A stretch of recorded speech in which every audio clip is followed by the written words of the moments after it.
कथा दर्शन चैनल में आपका अत्यंत भावपूर्ण स्वागत है। आज हम आपके सामने एक ऐसी अलौकिक गाथा लेकर आए हैं जो आपके दिल को झकझोर देगी और आपकी आंखों को नम कर देगी। लेकिन क्या होगा जब स्वयं भगवान गणेश अपने ही एक परम भक्त की ऐसी कठिन परीक्षा लेने पर उतर आए? सहस्रों वर्ष पुरानी बात है। आर्यावर्त के मध्य में स्थित था एक अत्यंत वैभवशाली और प्राचीन नगर जिसे लोग विप्रकूट के नाम से जानते थे। विप्रकूट कोई साधारण नगर नहीं था। यहाँ के गगनचुंबी भवनों के शिखर सूर्य की पहली किरण के साथ ही सोने की तरह चमक उठते थे। नगर के चारों ओर विशाल और गहरी खाइयां थीं, जिनमें शुद्ध जल भरा रहता था। विप्रकूट के राजा थे महाराज चित्रसेन, जो अपनी न्यायप्रियता के लिए दूर दूर तक प्रसिद्ध थे। लेकिन इस विशाल और समृद्ध नगर के एक कोने में, जहां शिप्रा नदी की एक पतली धारा बहती थी, वहां एक अत्यंत प्राचीन और भव्य गणेश मंदिर था। उस मंदिर की दीवारों पर अद्भुत नक्काशी की गई थी जो सदियों पुरानी प्रतीत होती थी। इसी मंदिर में निवास करता था इस कहानी का मुख्य पात्र, जिसका नाम था रुद्रायण। रुद्रायण कोई साधारण युवक नहीं था। उसके चेहरे पर एक अलौकिक तेज था और उसकी आंखों में भगवान श्री गणेश के प्रति अगाध श्रद्धा बहती थी। रुद्रायण के माता पिता का साया बचपन में ही उसके सिर से उठ गया था। उसके पास संसार के नाम पर केवल दो ही चीजें थीं। पहली भगवान गणेश की वह प्राचीन पाषाण प्रतिमा, जिसकी वह दिन रात सेवा करता था, और दूसरी उसकी वह अटूट साधना जो उसने बुधवार के दिन केंद्रित कर रखी थी। विप्रकूट के लोग रुद्रायण को बहुत सम्मान देते थे, क्योंकि जब भी नगर पर कोई विपत्ति आती, रुद्रायण भगवान गणेश के सम्मुख बैठकर प्रार्थना करता और वह संकट टल जाता। लेकिन कोई नहीं जानता था कि दूसरों के संकट हरने वाले रुद्रायण के अपने जीवन में एक ऐसा अंधकार छुपा था जिसकी कल्पना मात्र से आत्मा कांप जाती थी। रुद्रायण हर बुधवार को पूरी निष्ठा के साथ व्रत रखता था। वह प्रातःकाल सूर्योदय से पूर्व उठता, नदी के पवित्र जल में स्नान करता और शुद्ध हरे रंग के वस्त्र धारण करता था। भगवान गणेश की पूजा में वह दूर्वा, शमी पत्र और मोदक अर्पित करता था। बुधवार का दिन बुद्धि और व्यापार के कारक ग्रह बुध का दिन माना जाता है और इसके अधिदेवता स्वयं श्री गणेश हैं। रुद्रायण का मानना था कि बुधवार के दिन की गई पूजा कभी निष्फल नहीं जाती। वह पूरा दिन निराहार रहता और केवल शाम के समय भगवान की आरती के बाद ही अन्न ग्रहण करता था। उसकी इस कठोर साधना को देखकर साक्षात देवगण भी विस्मित थे, परंतु नियति को कुछ और ही मंजूर था। विप्रकूट नगर में अचानक एक अजीब सी घटना घटने लगी। हर बुधवार की रात को जब पूरा नगर गहरी नींद में सो जाता था, तब मंदिर के गर्भगृह से एक अत्यंत धीमी और दर्द भरी सिसकी सुनाई देती थी। वह आवाज किसी मनुष्य की नहीं लगती थी, बल्कि ऐसा लगता था जैसे कोई प्राचीन आत्मा अपनी मुक्ति के लिए छटपटा रही हो।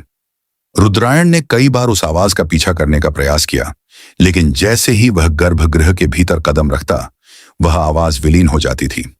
एक दिन विप्रकूट नगर में एक अत्यंत प्रतिष्ठित और विद्वान ज्योतिषाचार्य का आगमन हुआ, जिनके पास भूत और भविष्य को देखने की अद्भुत क्षमता थी, और उनका नाम था भद्रकीर्ति।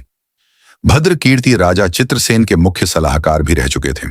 जब भद्रकीर्ति को रुद्रायण की भक्ति और मंदिर के उस रहस्यमयी सिसकी के बारे में पता चला, तो वे स्वयं को रोक नहीं पाए और एक मंगलवार की संध्या को उस प्राचीन मंदिर में पहुंचे। रुद्रायण उस समय भगवान गणेश की प्रतिमा के सम्मुख शुद्ध घी का दीपक प्रज्वलित कर रहा था। भद्रकीर्ति ने मंदिर के शांत और अलौकिक वातावरण को महसूस किया। उन्होंने रुद्रायण के पास जाकर कहा, हे श्रेष्ठ भक्त, तुम्हारी कीर्ति संपूर्ण विप्रकूट में फैल रही है, परंतु तुम्हारी इन शांत आंखों के पीछे मुझे एक बहुत बड़ा तूफान दिखाई दे रहा है। क्या तुम जानते हो कि इस बुधवार को एक ऐसा महासंयोग बन रहा है जो पिछले 700 वर्षों में नहीं बना? रुद्रायण ने मुड़कर भद्रकीर्ति को प्रणाम किया और अत्यंत विनम्र स्वर में कहा, हे आचार्य, मैं तो केवल इस मंदिर का एक छोटा सा सेवक हूं। मेरे जीवन का उद्देश्य केवल इन चरणों में बीत जाए, यही मेरी अभिलाषा है। आप किस महासंयोग की बात कर रहे हैं? भद्रकीर्ति ने अपनी प्राचीन पोथी खोली और अत्यंत गंभीर होकर बोले, इस बार बुधवार के दिन रोहिणी नक्षत्र और सुकर्मा योग का एक ऐसा मिलन हो रहा है, जिसमें यदि कोई भक्त सच्चे मन से बुधवार का व्रत पूर्ण करता है, तो उसे साक्षात गणेश जी के दर्शन प्राप्त हो सकते हैं। परंतु इसके साथ ही एक भयंकर संकट भी जुड़ा है। इस बुधवार की रात को राहु की क्रूर दृष्टि इस मंदिर के ठीक ऊपर होगी। यदि तुम्हारी भक्ति में तनिक भी चूक हुई तो न केवल यह मंदिर नष्ट हो जाएगा, बल्कि इस नगर का अस्तित्व भी समाप्त हो सकता है। यह सुनकर रुद्रायण के चेहरे पर भय की एक भी रेखा नहीं उभरी। उसने भगवान गणेश की प्रतिमा की ओर देखा और मुस्कुराते हुए कहा, आचार्य, जिसके रक्षक स्वयं विघ्नहर्ता हों, उसे राहु या केतु से क्या भय? यदि भगवान मेरी परीक्षा लेना चाहते हैं तो मैं सहर्ष तैयार हूं। मेरा यह शरीर और मेरे प्राण सब कुछ इन्हीं के अर्पण हैं। भद्रकीर्ति रुद्रायण के इस अटूट विश्वास को देखकर चकित रह गए। उन्होंने आगे कहा, रुद्रायण, बात केवल तुम्हारी परीक्षा की नहीं है। मुझे अपने ज्योतिष ज्ञान से यह आभास हुआ है कि इस नगर के राजमहल में एक बहुत बड़ा षड्यंत्र रचा जा रहा है।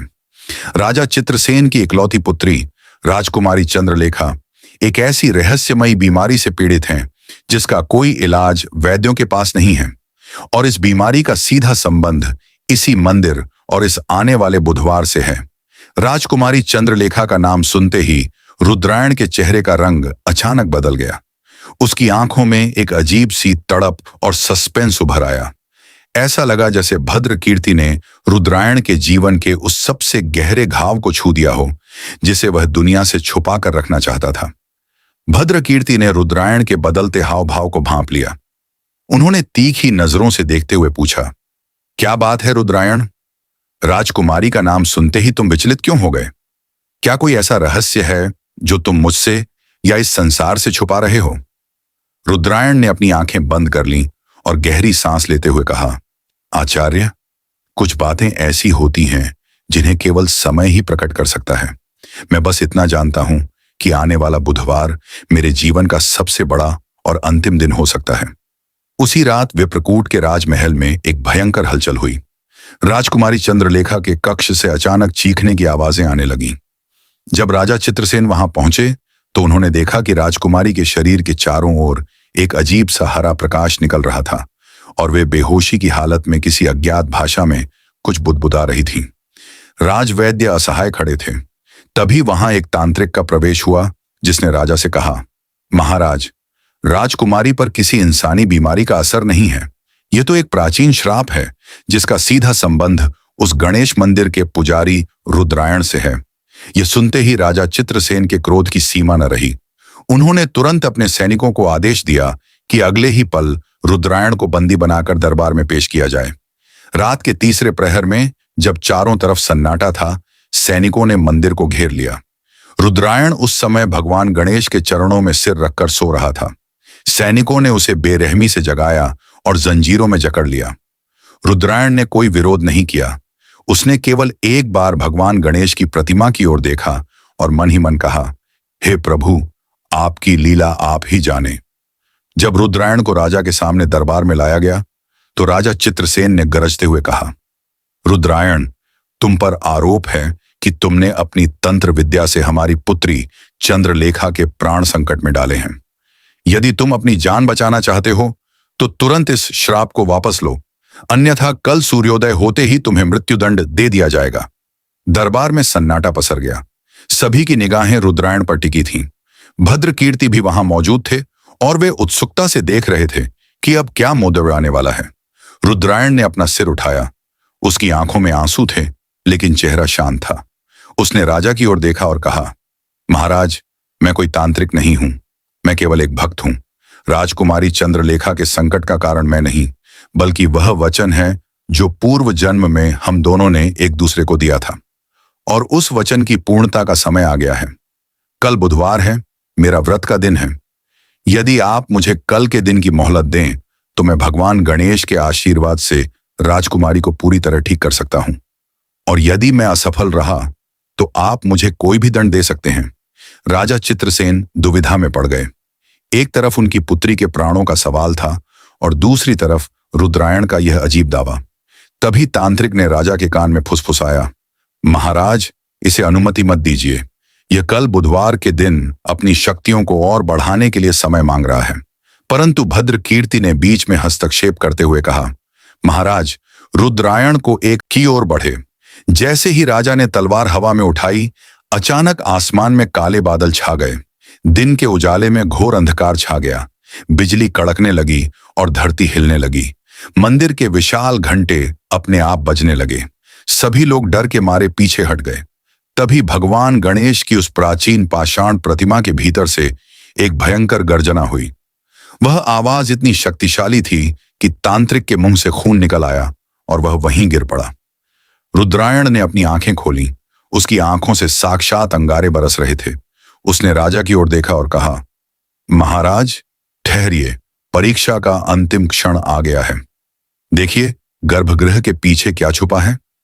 सभी ने मुड़कर देखा।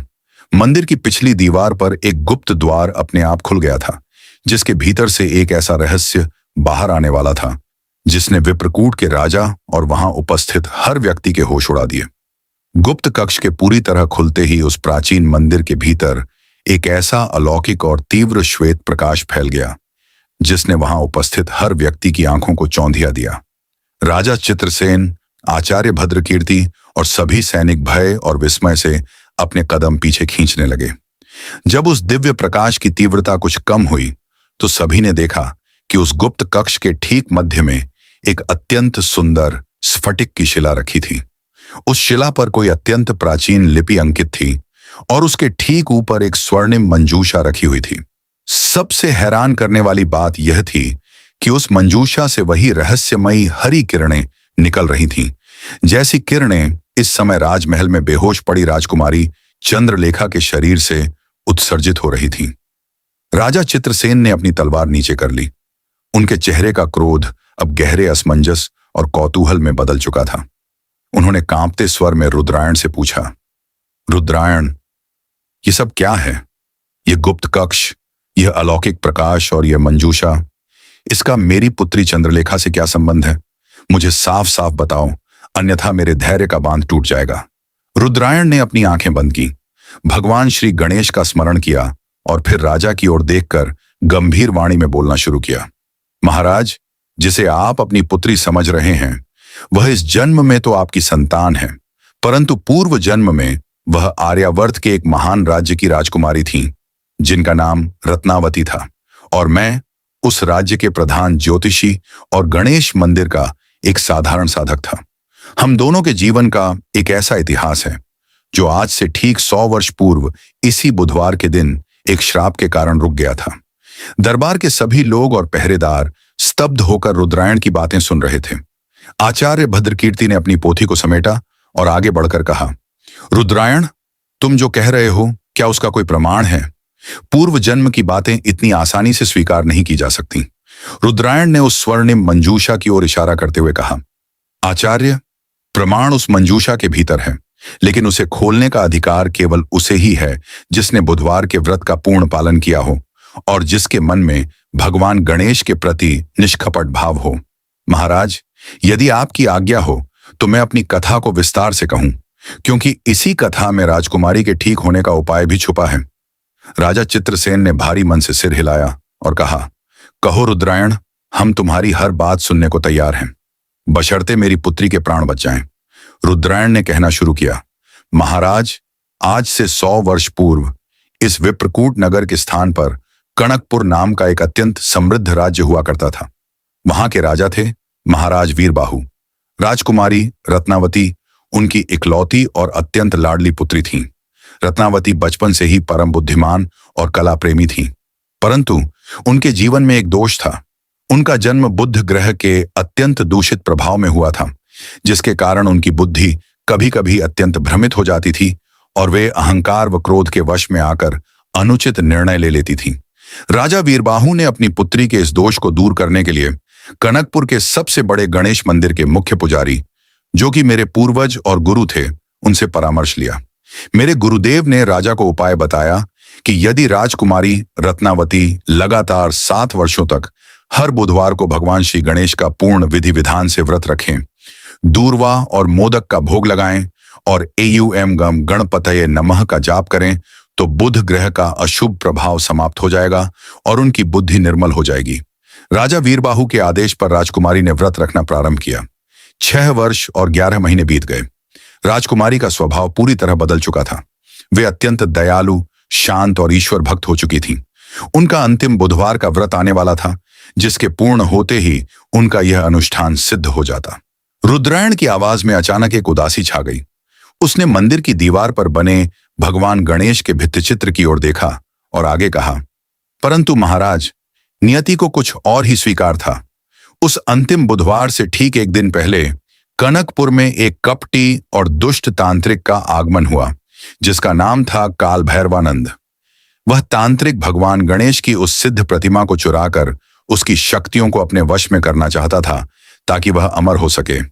उसने भांप लिया कि जब तक राजकुमारी रत्नावती का व्रत पूरा नहीं होता, तब तक मंदिर की सुरक्षा का दैवीय कवच कोई नहीं तोड़ सकता।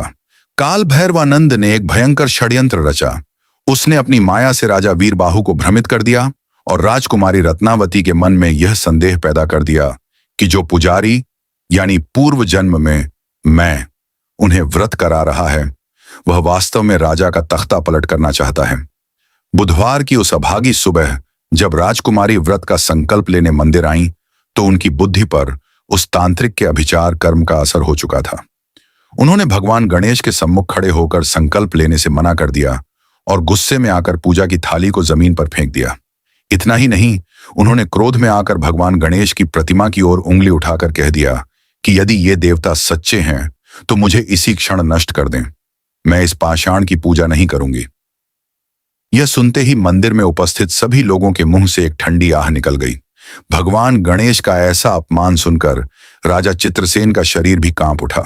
रुद्रायण ने लंबी सांस लेते हुए आगे कहा, महाराज, जैसे ही राजकुमारी के मुख से वे अपशब्द निकले, मंदिर के गर्भगृह में एक भयंकर गर्जना हुई। साक्षात विघ्नहर्ता भगवान गणेश अदृश्य रूप में प्रकट हुए। भगवान के क्रोध से पूरा कनकपुर हिल उठा। राजकुमारी का अहंकार उसी क्षण चूर चूर हो गया और वे भय से कांपने लगी। भगवान गणेश की आकाशवाणी हुई, हे अभिमानी राजकुमारी, तुमने अपनी बुद्धि के अहंकार में आकर न केवल मेरी पूजा का अपमान किया है, बल्कि अपने 7 वर्षों के पुण्य को एक क्षण में नष्ट कर दिया है। जाओ, मैं तुम्हें श्राप देता हूं कि तुम इसी क्षण एक जड़ पिंड में बदल जाओगी और अगले 100 वर्षों तक तुम्हारी आत्मा इस लोक और उस लोक के बीच त्रिशंकु की तरह भटकती रहेगी। तुम्हारी बुद्धि का नाश होगा और तुम्हारा यह वैभवशाली राज्य इसी क्षण मिट्टी में मिल जाएगा। श्राप सुनते ही राजकुमारी रत्नावती रोने लगी। वे भगवान के चरणों में गिर पड़ी और क्षमा याचना करने लगी। राजा वीरबाहु भी अपनी पुत्री की यह दशा देखकर मूर्छित हो गए। तब उस जन्म में मैंने, जो कि उनका एक तुच्छ सेवक था, भगवान गणेश के चरणों में साष्टांग दंडवत प्रणाम किया। मैंने रोते हुए प्रार्थना की, हे लंबोदर, हे दयानिधि, यह राजकुमारी अज्ञानी है। यह उस दुष्ट तांत्रिक की माया का शिकार हुई है।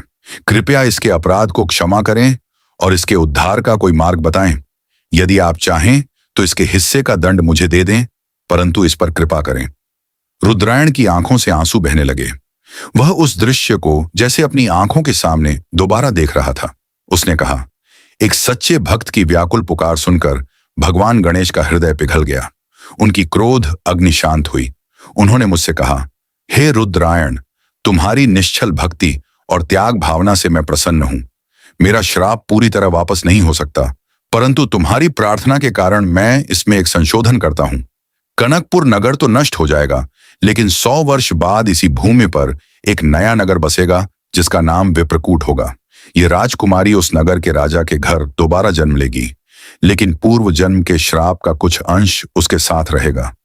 जब वह अपने जीवन के 18वें वर्ष में प्रवेश करेगी, तो बुधवार के दिन ही उस पर इस श्राप का अंतिम प्रभाव शुरू होगा, जिससे उसकी आत्मा धीरे धीरे उसके शरीर को छोड़ने लगेगी। भगवान गणेश ने आगे कहा था, उस समय तुम भी उसी नगर में एक साधारण पुजारी के रूप में जन्म लोगे। यदि तुम 100 वर्षों तक हर बुधवार को बिना एक भी दिन चूके अत्यंत कठिन व्रत रखोगे, तो 100वें वर्ष के एक विशेष बुधवार को, जब रोहिणी नक्षत्र और सुकर्मा योग का महासंयोग होगा, तब तुम्हारे उस व्रत के पुण्य से इस राजकुमारी को मुक्ति मिल सकेगी। उस दिन तुम्हें इस गुप्त कक्ष को खोजना होगा और इस स्वर्णिम मंजूषा को खोलना होगा।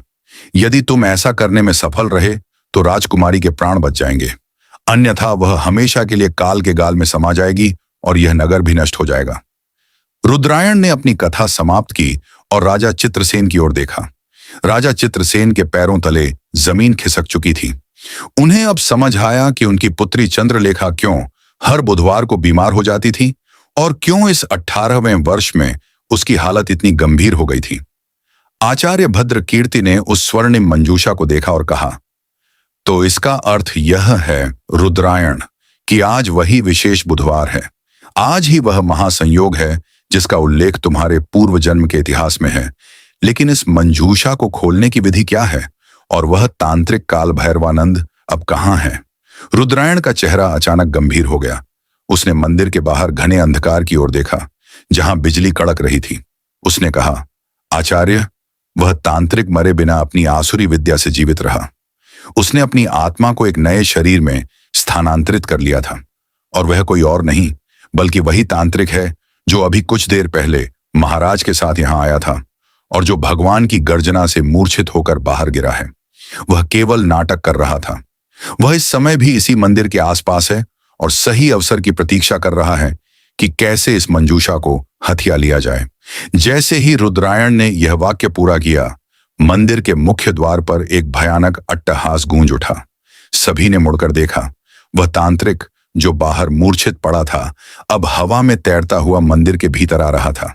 उसकी आंखें पूरी तरह लाल थीं और उसके हाथ में एक कपाल था जिससे काले रंग का धुआं निकल रहा था। तांत्रिक ने जोर से हंसते हुए कहा, हा हा हा हा हा, रुद्रायण, तूने बिल्कुल सही पहचाना। मैं वही काल भैरवानंद हूं। 100 वर्षों तक मैं इस दिन का इंतजार कर रहा था। तूने हर बुधवार को व्रत रखकर इस मंजूषा के भीतर जिस दैवीय शक्ति को इकट्ठा किया है, आज उसे मैं चुरा लूंगा। जैसे ही यह मंजूषा खुलेगी, इसमें से निकलने वाली शक्ति मुझे अमर बना देगा और इस राजकुमारी के प्राण हमेशा के लिए मेरे अधीन हो जाएंगे। राजा चित्रसेन ने तुरंत अपनी तलवार उठाई और चिल्लाए, दुष्ट, मैं जीते जी ऐसा नहीं होने दूंगा। राजा ने तांत्रिक पर वार करना चाहा, लेकिन तांत्रिक ने अपने हाथ से एक काली ऊर्जा का गोला फेंका, जिससे राजा की तलवार दूर जा गिरी और वे दीवार से टकराकर जमीन पर गिर पड़े। सैनिक भी डर के मारे पीछे हट गए। अब मंदिर में केवल रुद्रायण, भद्र कीर्ति और वह दुष्ट तांत्रिक बचे थे। तांत्रिक अत्यंत तीव्र गति से उस गुप्त कक्ष की ओर बढ़ा जहां स्वर्णिम मंजूषा रखी थी।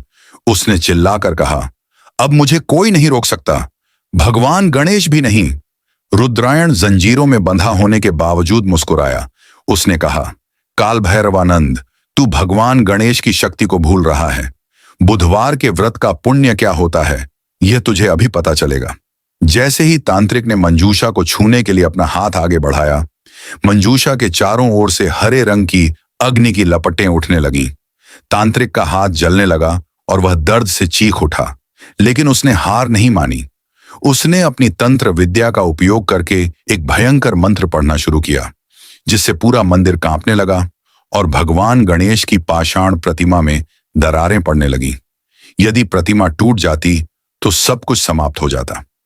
रुद्रायण ने देखा कि समय बहुत कम है और सस्पेंस गहराता जा रहा था। उस भयंकर तांत्रिक काल भैरवानंद के अभिचार मंत्रों से पूरा प्राचीन गणेश मंदिर थर थर कांपने लगा था। मंदिर के गर्भगृह की दीवारों पर लगी प्राचीन शिलाएं एक एक करके चटकने लगी थीं और भगवान गणेश की पाषाण प्रतिमा के मध्य भाग में एक बारीक दरार उभर आई थी। उस दरार से एक धुंधला सा प्रकाश बाहर आ रहा था, जो इस बात का संकेत था कि यदि यह प्रतिमा खंडित हो गई तो इस स्थान की समस्त दैवीय ऊर्जा सदा के लिए समाप्त हो जाएगी। राजा चित्रसेन जमीन पर अचेत पड़े थे और उनके सैनिक भय के मारे मंदिर के स्तंभों के पीछे छिपकर अपनी जान की भीख मांग रहे थे। कालभैरवानंद ने अपने हाथ में पकड़े कपाल को हवा में उछाला, जिससे काले धुएं के कई बिच्छू और सर्प हवा में तैरते हुए रुद्रायण की ओर बढ़ने लगे। तांत्रिक ने अट्टहास करते हुए कहा, रुद्रायण, तू अपनी इस जंजीरों को नहीं तोड़ सकता। तेरा यह बुधवार का व्रत आज यहीं समाप्त होता है। देख, तेरे देवता की मूर्ति टूट रही है और जैसे ही यह मूर्ति पूरी तरह खंडित होगी, इस स्वर्णिम मंजूषा का अमृत मेरा हो जाएगा। रुद्रायण जंजीरों में जकड़ा हुआ था, लेकिन उसका चेहरा अभी भी शांत था। उसकी आंखों में भय का कोई स्थान नहीं था, बल्कि वहां एक अद्भुत और दिव्य चमक दिखाई दे रही थी। उसने अपनी आंखें बंद की और अपने हृदय के भीतर विराजमान भगवान श्री गणेश के बाल रूप का ध्यान करने लगा। उसने मन ही मन प्रार्थना की, हे हेरंब, हे विघ्नहर्ता, मैंने पिछले 100 वर्षों से हर जन्म में बुधवार के इस पवित्र व्रत का पालन केवल आपकी प्रसन्नता के लिए किया है। यदि मेरी भक्ति निष्कपट है, यदि बुधवार के इस व्रत का एक अंश भी पुण्य मेरे पास शेष है, तो इस दुष्ट की आसुरी शक्तियों का नाश कीजिए और इस मंदिर की रक्षा कीजिए। तभी आचार्य भद्रकीर्ति, जो दूर खड़े होकर इस पूरे सस्पेंस और रहस्य को देख रहे थे, उन्होंने अपनी पोथी से एक मंत्र पढ़ा और रुद्रायण से कहा, रुद्रायण, समय आ गया है। बुधवार के व्रत की सबसे बड़ी शक्ति उसके संकल्प सूक्त में होती है। तुम अपने भीतर के उस संकल्प को जगाओ जो तुमने 100 वर्ष पूर्व कनकपुर में लिया था। इस तांत्रिक की माया को केवल वही संकल्प काट सकता है। रुद्रायण ने एक गहरी सांस ली। उसने अपने कंठ से एक अलौकिक स्वर निकाला और भगवान गणेश के उस परम शक्तिशाली मंत्र का उच्चारण करने लगा, जिसे विघ्न विनाशन स्तोत्र कहा जाता है। जैसे ही रुद्रायण के मुख से मंत्र के शुद्ध शब्द निकले, मंदिर के भीतर की हवा का रुख अचानक बदल गया। तांत्रिक द्वारा छोड़े गए काले धुएं के बिच्छू और सर्प हवा में ही भस्म होने लगे। रुद्रायण ने अपनी पूरी शक्ति से चिल्लाकर कहा, एयुएम गम गणपतये नमः। हे लंबोदर, आज बुधवार का दिन है, जो आपकी असीम कृपा का दिन है। मैं अपने इस व्रत के समस्त पुण्यों को इस मंदिर और राजकुमारी के प्राणों की रक्षा के लिए अर्पित करता हूं। जैसे ही उसने यह कहा, एक अत्यंत विस्मयकारी चमत्कार हुआ। रुद्रायण के शरीर को जकड़ने वाली लोहे की भारी जंजीरें अचानक सोने की लपटों में बदल गईं और पिघलकर जमीन पर गिर पड़ी। रुद्रायण अब पूरी तरह स्वतंत्र था। उसके शरीर से एक दिव्य हरा प्रकाश निकलने लगा, जो बुध ग्रह की शुद्ध और सकारात्मक ऊर्जा का प्रतीक था। बुधवार के व्रत के प्रभाव से रुद्रायण को एक अलौकिक बल प्राप्त हो चुका था। ये देखकर काल भैरवानंद का चेहरा डर के मारे पीला पड़ गया। उसने अपनी तंत्र विद्या की पूरी शक्ति समेटी और स्वयं एक विशाल धुएं के राक्षस का रूप धारण कर लिया। उसने मंदिर के छत की ओर हाथ बढ़ाया और एक बहुत बड़ा पत्थर रुद्रायण के ऊपर फेंकना चाहा, लेकिन रुद्रायण अपनी जगह से हिला तक नहीं। वह अत्यंत शांत कदमों से आगे बढ़ा और उस गुप्त कक्ष के भीतर प्रवेश कर गया, जहां वह स्वर्णिम मंजूषा रखी थी। तांत्रिक ने चिल्लाकर कहा, तू उस मंजूषा को नहीं छू सकता, वह मेरी है। रुद्रायण ने मंजूषा के सामने घुटने टेके और अत्यंत विनीत भाव से उसे अपने दोनों हाथों में उठा लिया। इस बार वह हरी अग्नि जो तांत्रिक को जला रही थी, उसने रुद्रायण को तनिक भी हानि नहीं पहुंचाई। वह अग्नि रुद्रायण के स्पर्श से शांत हो गई, जैसे कोई बालक अपनी माता की गोद में आकर शांत हो जाता है। रुद्रायण ने जैसे ही उस स्वर्णिम मंजूषा का ढक्कन धीरे से खोला, पूरे विप्रकूट नगर के ऊपर एक अद्भुत गूंज सुनाई दी। वह गूंज किसी शंखनाद जैसी थी। मंजूषा के भीतर कोई अमृत या धन दौलत नहीं थी, बल्कि उसके भीतर दूर्वा घास की एक अत्यंत प्राचीन और हरी भरी माला रखी थी, जो 100 वर्षों के बाद भी ऐसी लग रही थी जैसे उसे आज सुबह ही तोड़ा गया हो। उस माला के ठीक नीचे एक छोटा सा शंख और एक पत्र रखा था, जिस पर स्वर्ण अक्षरों में भगवान गणेश का संदेश अंकित था। रुद्रायण ने उस पत्र को उठाया और जोर से पढ़ा, ताकि वहां उपस्थित हर व्यक्ति उसे सुन सके। पत्र पर लिखा था, हे सच्चे भक्त रुद्रायण, जो मनुष्य बुधवार के दिन पूर्ण निष्ठा से व्रत रखता है, दूर्वा अर्पित करता है और अपनी बुद्धि को मेरे चरणों में समर्पित करता है, उसके जीवन का कोई भी विघ्न स्थायी नहीं रह सकता। यह दूर्वा की माला साक्षात मेरी कृपा का प्रतीक है। इस माला का स्पर्श जैसे ही उस श्रापित आत्मा को होगा, उसका उद्धार हो जाएगा। यह सुनते ही काल भैरवानंद का गुस्सा 7वें आसमान पर पहुंच गया। उसने अपनी पूरी आसुरी शक्ति से रुद्रायण पर हमला किया, लेकिन तभी भगवान गणेश की उस खंडित हो रही प्रतिमा के भीतर से एक बहुत बड़ा प्रकाश का पुंज निकला और उसने तांत्रिक को चारों तरफ से घेर लिया। तांत्रिक हवा में ही लटक गया, वह हिल भी नहीं पा रहा था। रुद्रायण मंजूषा से उस दिव्य दूर्वा माला को लेकर गुप्त कक्ष से बाहर आया। उसने अचेत पड़े राजा चित्रसेन को देखा और भद्रकीर्ति से कहा, आचार्य, आप महाराज को संभालिए, मुझे तुरंत राजमहल पहुंचना होगा। राजकुमारी चंद्रलेखा के प्राणों की डोर बहुत कमजोर हो चुकी है। सूर्यास्त होने में अब केवल कुछ ही घड़ियां शेष हैं, और यदि सूर्यास्त से पहले ये माला उनके कंठ तक नहीं पहुंची तो सब कुछ समाप्त हो जाएगा। भद्रकीर्ति ने राजा को सहारा दिया और कहा, तुम जाओ रुद्रायण, इस दुष्ट तांत्रिक को भगवान गणेश की ऊर्जा ने बांध रखा है, यह यहां से हिल नहीं पाएगा। तुम बिना रुके राजमहल की ओर बढ़ो। रुद्रायण उस अलौकिक माला को अपने सीने से लगाकर मंदिर से बाहर भागा। बाहर का दृश्य अत्यंत भयानक था। पूरे विप्रकूट नगर में धूल भरी आंधी चल रही थी। लोग अपने घरों की खिड़कियां और दरवाजे बंद करके छिपे हुए थे। आकाश का रंग पूरी तरह से गहरा लाल और काला हो चुका था, जो इस बात का संकेत था कि राहु की क्रूर दृष्टि अपने चरम पर थी। रुद्रायण जैसे ही मंदिर की सीढ़ियों से उतरा, उसे लगा कि उसका शरीर अचानक बहुत भारी हो रहा है। उसके पैर जमीन में धंसते जा रहे थे। यह राहु का अंतिम प्रहार था, जो बुधवार के व्रत को सिद्ध होने से रोकना चाहता था। रुद्रायण के सामने का रास्ता अचानक बहुत लंबा प्रतीत होने लगा, जैसे राजमहल मीलों दूर हो। उसने अपने थके हुए पैरों को आगे बढ़ाया। उसके मुंह से लगातार एक ही ध्वनि निकल रही थी, गणपति बाप्पा मोरया, विघ्नहर्ता रक्षा करो। हर कदम के साथ उसका संघर्ष बढ़ता जा रहा था। तभी उसके सामने एक और भयानक संकट आ खड़ा हुआ। नदी की जो पतली धारा मंदिर के पास बहती थी, वह अचानक उफान पर आ गई और उसने राजमहल जाने वाले एकमात्र पुल को तोड़ दिया। अब रुद्रायण के सामने बहती हुई गहरी और उभनती हुई नदी थी और दूसरी तरफ राजमहल की ऊंची दीवारें दिखाई दे रही थीं। सूर्यास्त की लालिमा आकाश में फैलने लगी थी। समय तेजी से हाथ से निकल रहा था। रुद्रायण नदी के किनारे खड़ा होकर हाँफ रहा था। उसने उस दूर्वा माला को देखा और फिर नदी के काले डरावने जल को। कोई भी साधारण मनुष्य इस नदी को पार करने की सोच भी नहीं सकता था। लेकिन रुद्रायण साधारण नहीं था। वह बुधवार के व्रत की शक्ति से संपन्न एक परम भक्त था। उसने अपनी आंखें बंद की और नदी के जल में अपना पहला कदम रख दिया। रुद्रायण ने जैसे ही उस उफनती हुई नदी के ठंडे और भयावह जल में अपना पहला कदम रखा, पूरे विप्रकूट नगर के लोग डर के मारे अपनी आंखें मूंदने लगे। नदी का वेग इतना तीव्र था कि बड़े बड़े पत्थर भी तिनके की तरह बहे जा रहे थे। लेकिन रुद्रायण के भीतर इस समय 100 वर्षों के बुधवार व्रत की संचित ऊर्जा प्रवाहित हो रही थी। उसने दूर्वा की उस अलौकिक माला को अपने एक हाथ से कसकर अपने हृदय से चिपकाए रखा और दूसरे हाथ से जल की प्रचंड लहरों को चीरने लगा। उसने अपने कंठ से अत्यंत मधुर और ऊंचे स्वर में भगवान गणेश के नाम का संकीर्तन शुरू किया। जय गणेश, जय गणेश, जय गणेश देवा, माता जाकी पार्वती, पिता महादेवा। जैसे ही रुद्रायण के मुख से यह दिव्य स्तुति निकली, नदी के उग्र जल के बीचों बीच एक विशाल हरी आभा प्रकट हुई।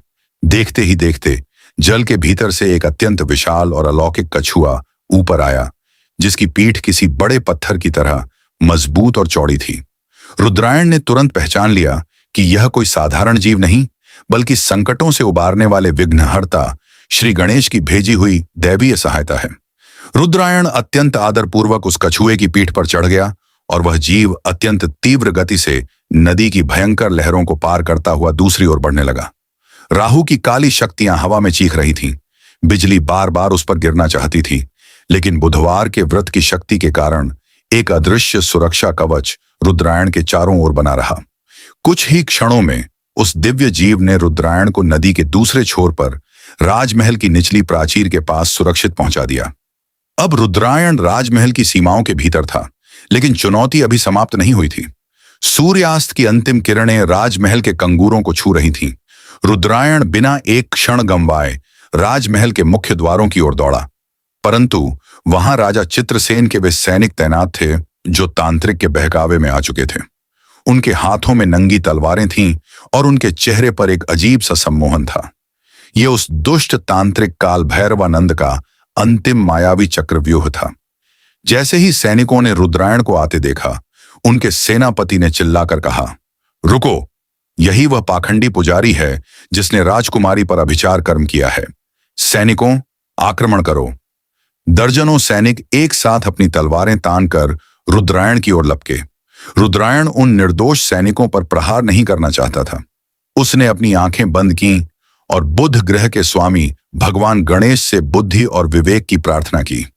ठीक उसी समय राजा चित्रसेन के मुख्य सलाहकार आचार्य भद्रकीर्ति, जो मंदिर में राजा को संभाल रहे थे, वे भी कुछ वफादार सैनिकों के साथ महल के गुप्त मार्ग से वहां पहुंच गए। भद्रकीर्ति ने गरजते हुए कहा, ठहरो, कोई भी अपनी तलवार नहीं उठाएगा। महाराज चित्रसेन को इस पुजारी ने ही जीवन दान दिया है और यही राजकुमारी के प्राण बचा सकता है। सैनिकों का सम्मोहन, आचार्य भद्रकीर्ति की वाणी और रुद्रायण के शरीर से निकल रहे दिव्य प्रकाश के प्रभाव से तुरंत टूट गया। वे सभी पीछे हट गए और उन्होंने रुद्रायण के लिए मार्ग छोड़ दिया। रुद्रायण तेजी से राजकुमारी चंद्रलेखा के कक्ष की ओर बढ़ा। जब उसने राजकुमारी के कक्ष का विशाल द्वार खोला तो भीतर का दृश्य देखकर उसकी आत्मा कांप उठी। राजकुमारी चंद्रलेखा पलंग पर लेटी हुई थी, लेकिन उनका शरीर अब पूरी तरह से पीला और बेजान पड़ चुका था।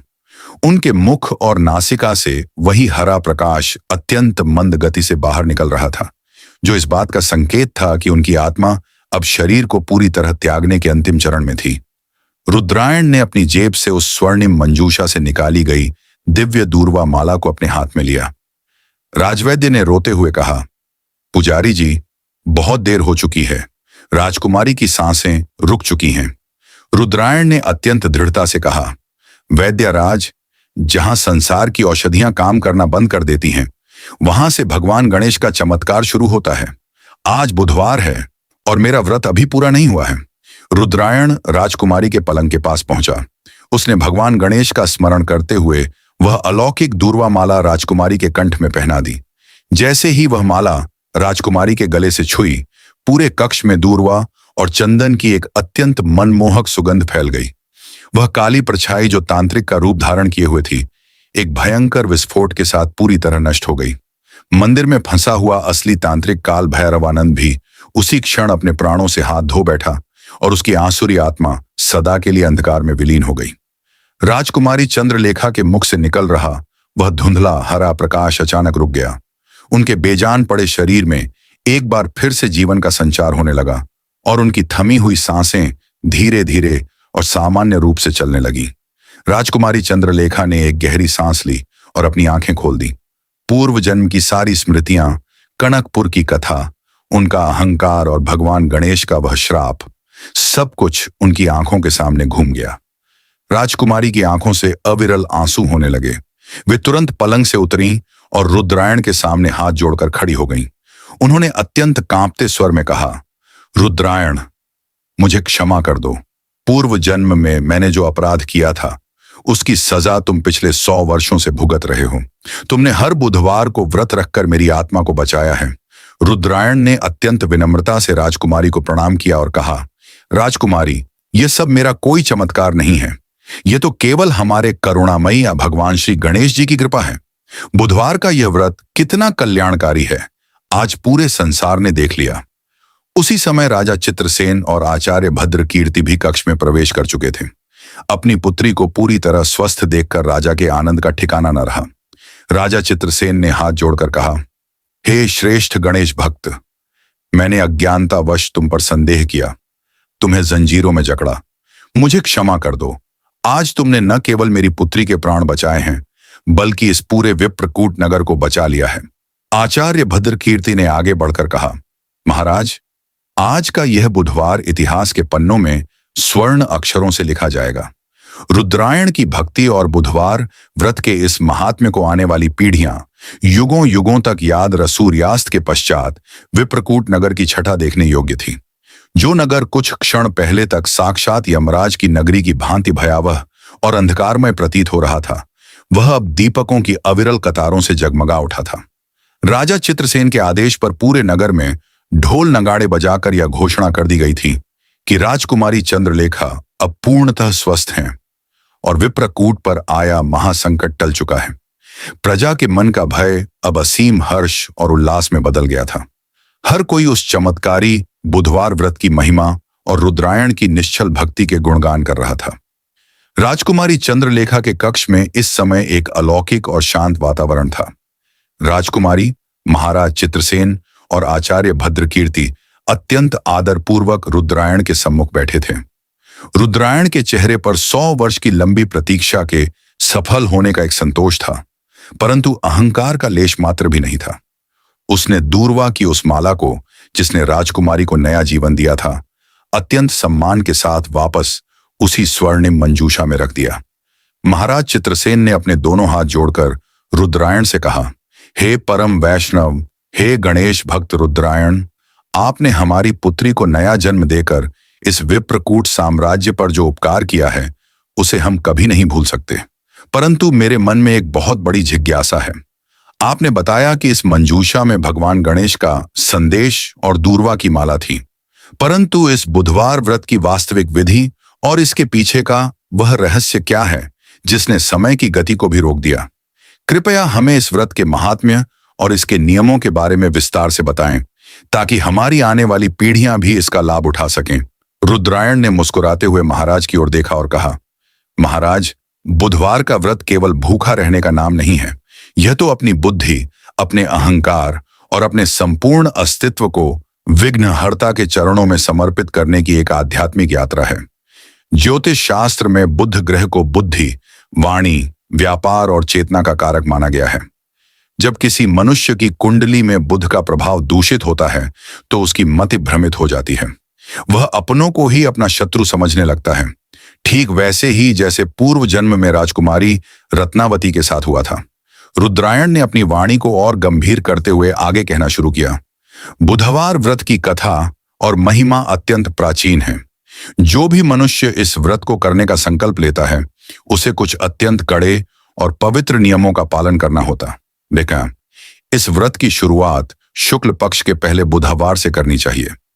व्रत के दिन प्रातःकाल सूर्योदय से पूर्व उठकर घर की साफ सफाई करने के पश्चात जल में गंगा जल मिलाकर स्नान करना चाहिए।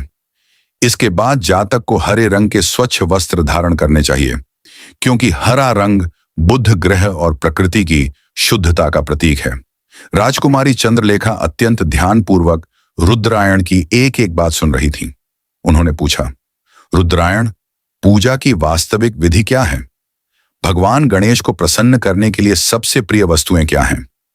रुद्रायण ने उत्तर दिया, राजकुमारी, भगवान गणेश भाव के भूखे हैं, परंतु इस व्रत में कुछ विशेष सामग्रियों का महत्व है।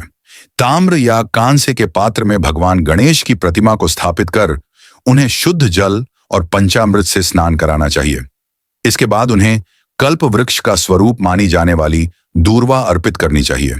दूर्वा की 21 गांठें बनाकर यदि एयुएम गम गणपतये नमः मंत्र के साथ भगवान के मस्तक पर चढ़ाई जाए तो मनुष्य के जीवन का बड़े से बड़ा विघ्न भी ऐसे पिघल जाता है जैसे सूर्य के सामने बर्फ। दूर्वा के साथ साथ शमी पत्र, लाल चंदन, अक्षत और मोदक का भोग लगाना अत्यंत आवश्यक है। इस दिन व्रत करने वाले मनुष्य को पूरे दिन मौन रहने का प्रयास करना चाहिए या केवल मधुर और सत्य वचन ही बोलने चाहिए, क्योंकि वाणी ही बुद्ध की सबसे बड़ी शक्ति है। आचार्य भद्रकीर्ति ने बीच में हस्तक्षेप करते हुए पूछा, रुद्रायण, इस व्रत की कथा का श्रवण और इसका समापन यानी पारण कैसे किया जाता है? क्योंकि किसी भी व्रत की पूर्णता उसके पारण से ही होती है। रुद्रायण ने कहा, आचार्य, आपने बिल्कुल उचित प्रश्न किया। बुधवार के व्रत में दोपहर या संध्या के समय बुधवार व्रत कथा का पाठ करना या सुनना अनिवार्य है। कथा के बिना यह व्रत अधूरा माना जाता है। पूरे दिन निराहार रहने के बाद सूर्यास्त के समय भगवान गणेश की कर्पूर से महाआरती करनी चाहिए। आरती के पश्चात सबसे पहले प्रसाद के रूप में मोदक या लड्डू का वितरण करना चाहिए।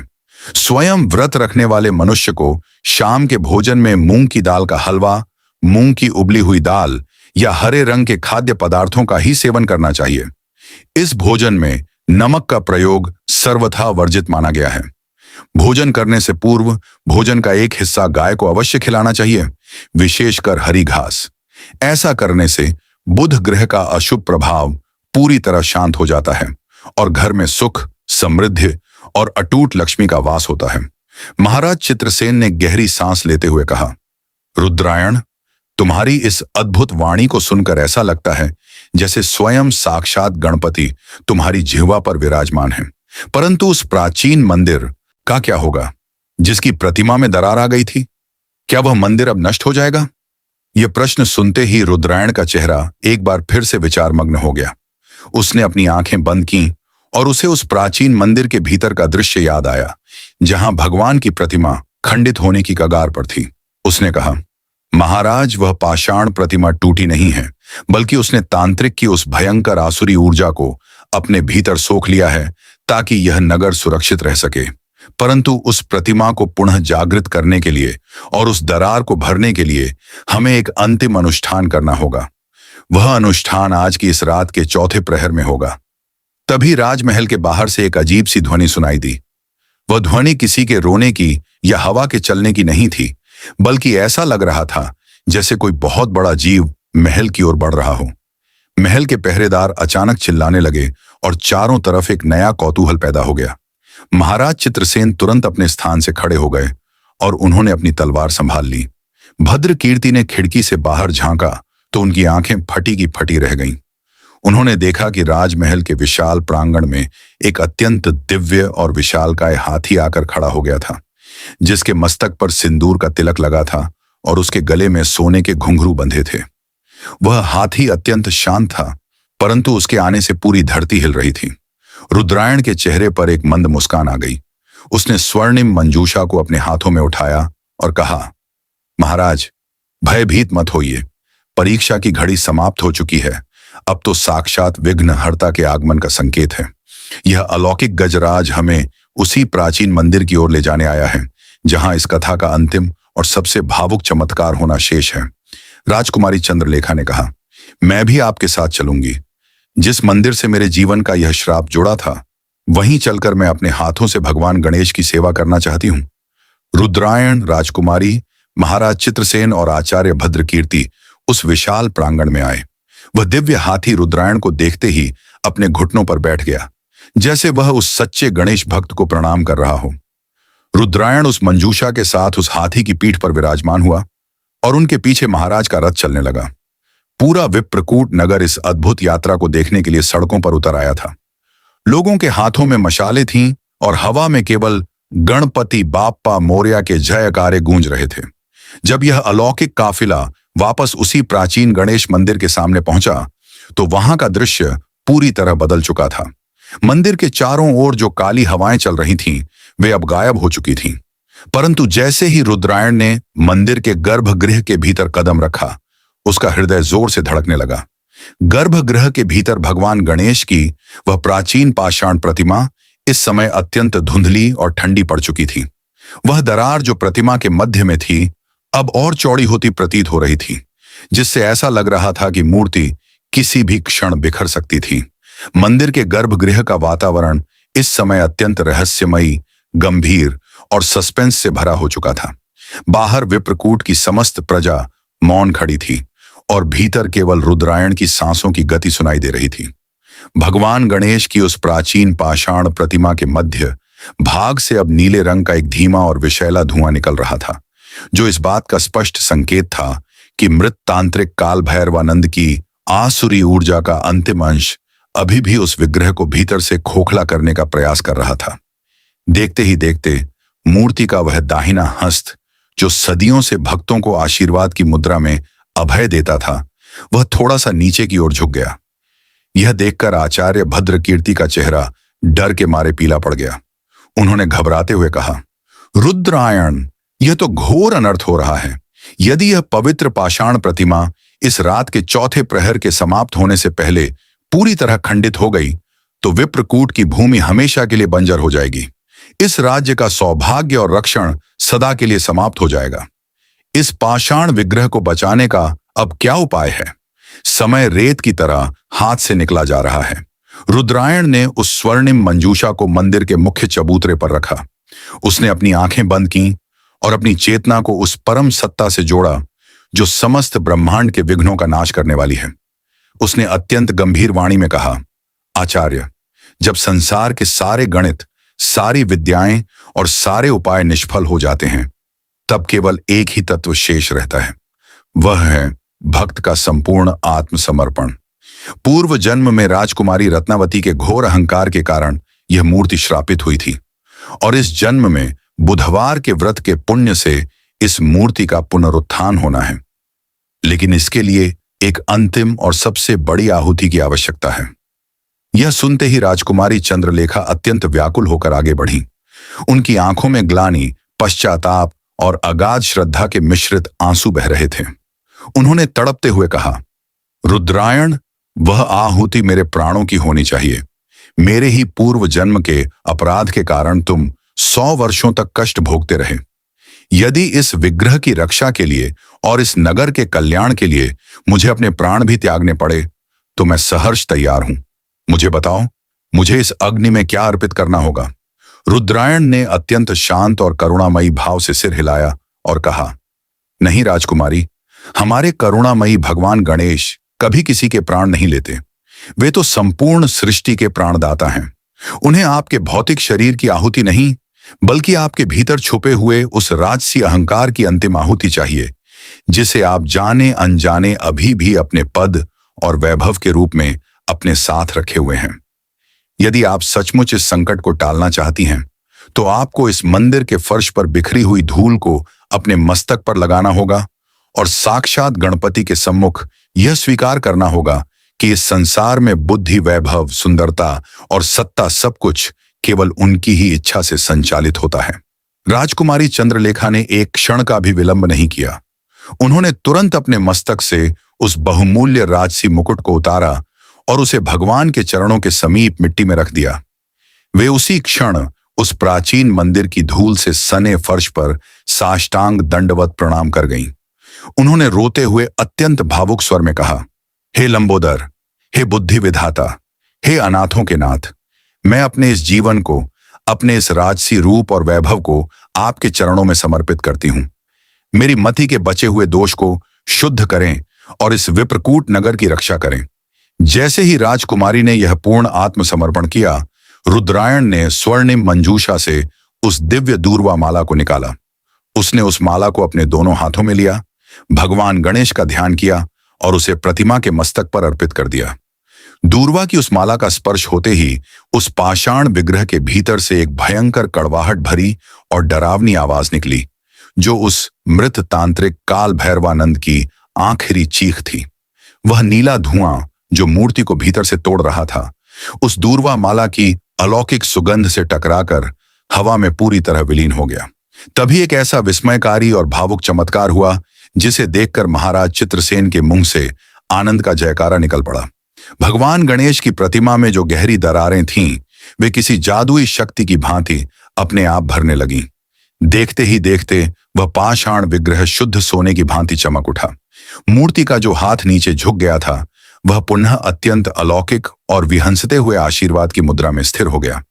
साक्षात गणेश जी के विग्रह से एक ऐसी दिव्य और जीवंत मुस्कान प्रस्फुटित हो रही थी, जिसने वहां उपस्थित हर व्यक्ति के हृदय को परम आनंद और अश्रुओं से भर दिया। रात का चौथा प्रहर अब समाप्त हो रहा था और पूर्व दिशा से सूर्य की पहली दिव्य किरण निकलने की तैयारी हो रही थी। यह कोई साधारण सुबह नहीं थी। यह उस बुधवार के कठिन व्रत के उद्यापन की सुबह थी, जो 100 वर्षों की लंबी प्रतीक्षा के बाद आज पूरी हो रही थी। रुद्रायण के शरीर से निकल रहा वह तेज हरा प्रकाश अब धीरे धीरे शांत हो गया था और उसका चेहरा एक नवजात शिशु की तरह निर्मल और शांत लग रहा था। उसने मुड़कर महाराज चित्रसेन, राजकुमारी चंद्रलेखा और भद्रकीर्ति की ओर देखा। उसकी आंखों में अब कोई रहस्य नहीं था, कोई सस्पेंस नहीं था, बल्कि वहां केवल और केवल कृतज्ञता और शांति थी। रुद्रायण ने कहा, महाराज, आज बुधवार का यह महाअनुष्ठान और व्रत पूरी तरह सिद्ध हो गया है। भगवान गणेश ने न केवल राजकुमारी को नया जीवन दान दिया है, बल्कि इस पूरी भूमि को भी अपने दिव्य आशीर्वाद से सींच दिया है। अब समय आ गया है कि इस व्रत के महात्म्य को केवल इस मंदिर तक सीमित न रखकर जन जन तक पहुंचाया जाए। महाराज चित्रसेन ने हाथ जोड़कर कहा, हे श्रेष्ठ साधक, आपकी आज्ञा शिरोधार्य है। आज इसी क्षण मैं यह घोषणा करता हूं कि विप्रकूट राज्य का हर नागरिक हर बुधवार को भगवान गणेश के इस कल्याणकारी व्रत का पालन करेगा। इस राज्य में कभी कोई भूखा नहीं सोएगा और हर बुधवार को विघ्नहर्ता के नाम का संकीर्तन होगा। आचार्य भद्रकीर्ति ने अपनी प्राचीन पोथी में इस पूरी घटना को लिपिबद्ध करते हुए कहा, यह कथा आने वाले युगों में बुधवार व्रत कथा के नाम से जानी जाएगी। जो भी मनुष्य घोर संकट में फंसा हो, जिसके व्यापार में हानि हो रही हो, जिसकी बुद्धि भ्रमित हो चुकी हो, यदि वह इस कथा का श्रवण सच्चे मन से करेगा, तो भगवान श्री गणेश उसके जीवन के सारे विघ्न हर लेंगे। जैसे ही सूर्य की पहली सुनहरी किरण प्राचीन मंदिर के गर्भगृह में प्रवेश कर भगवान गणेश के सुवर्णवत चमकते विग्रह पर पड़ी, पूरा मंदिर एक अलौकिक संगीत से गूंज उठा। यह संगीत किसी वाद्य यंत्र का नहीं था, बल्कि ऐसा लग रहा था मानो स्वयं देवलोक के गंधर्व वेद मंत्रों का गान कर रहे हों। तभी उस दिव्य प्रतिमा के सम्मुख एक अत्यंत विशाल, प्रकाशमय और सौम्य आकृति उभरी। 4 भुजाएं, मस्तक पर दिव्य मुकुट, विशाल उदर और सूंड से बरसती करुणा, साक्षात विघ्नहर्ता, बुद्धि विधाता भगवान श्री गणेश अदृश्य लोक से वहां प्रकट हुए थे। उनकी आभा इतनी तीव्र और शीतल थी कि वहां उपस्थित सभी लोगों के आंसू बहने लगे और वे स्वतः ही भूमि पर दंडवत हो गए। भगवान गणेश ने अपनी एक भुजा उठाकर अत्यंत गंभीर और मधुर वाणी में कहा, हे रुद्रायण, उठो। तुम्हारी 100 वर्षों की निष्काम भक्ति, अटूट धैर्य और बुद्धवार के व्रत का पुण्य आज पूर्ण हुआ। तुमने अपनी साधना से न केवल एक श्रापित आत्मा का उद्धार किया, बल्कि संपूर्ण विप्रकूट को काल के गाल से बचा लिया। तुम्हारी यह निश्चल भक्ति युगों युगों तक मनुष्यों को धर्म के मार्ग पर चलने की प्रेरणा देगी। रुद्रायण ने हाथ जोड़कर कांपते स्वर में कहा, हे दयानिधि, हे लंबोदर, मैं तो केवल आपका एक तुच्छ सेवक हूं। यह सब आपकी ही कृपा का फल है। यदि आप मुझ पर प्रसन्न हैं तो मुझे अपने चरणों में सदा के लिए स्थान दें और इस विप्रकूट नगर पर अपनी कृपा दृष्टि बनाए रखें। भगवान गणेश मंद मंद मुस्कुराए और बोले, हे परम भक्त, जो मनुष्य इस संसार में रहते हुए पूरी निष्ठा से बुधवार का व्रत रखेगा, दूर्वा अर्पित करेगा और तुम्हारी इस कथा का श्रवण या पाठन करेगा, उसके जीवन का कोई भी विघ्न शेष नहीं रहेगा। उसकी बुद्धि निर्मल होगी, व्यापार में उन्नति होगी और घर में सुख समृद्धि का वास होगा। और तुम, हे रुद्रायण, इस जीवन के पश्चात मेरे परम धाम गणेश लोक को प्राप्त करोगे, जहां से तुम्हें पुनः इस मृत्यु लोक के कष्टों में नहीं आना होगा। फिर भगवान ने राजकुमारी चंद्रलेखा की ओर देखा, जो भय और श्रद्धा से कांप रही थी। भगवान ने कहा, हे चंद्रलेखा, तुम्हारा अहंकार अब पूरी तरह भस्म हो चुका है और तुम्हारी बुद्धि पवित्र हो चुकी है। इस जन्म में तुम एक प्रजावत्सल राजकुमारी के रूप में विप्रकूट का गौरव बढ़ाओगी। यह कहकर भगवान गणेश का वह अलौकिक स्वरूप धीरे धीरे उस सुवर्ण प्रतिमा में समा गया। मंदिर के भीतर केवल चंदन और कपूर की दिव्य सुगंध शेष रह गई थी। सूर्योदय पूरी तरह हो चुका था। राजा चित्रसेन, राजकुमारी चंद्रलेखा और आचार्य भद्रकीर्ति ने अत्यंत श्रद्धा से रुद्रायण के चरण छुए। रुद्रायण ने भगवान गणेश का महाप्रसाद मोदक सभी में वितरित किया और इस प्रकार 100 वर्षों से चले आ रहे उस बुधवार व्रत का महापारण संपन्न हुआ। आचार्य भद्रकीर्ति ने उस दिन जो कथा अपनी पोथी में लिखी, वही आज संसार में बुधवार व्रत कथा के नाम से विख्यात है। विप्रकूट नगर सदा सदा के लिए धन धान्य से परिपूर्ण हो गया और वहां कभी किसी विघ्न ने दोबारा कदम नहीं रखा।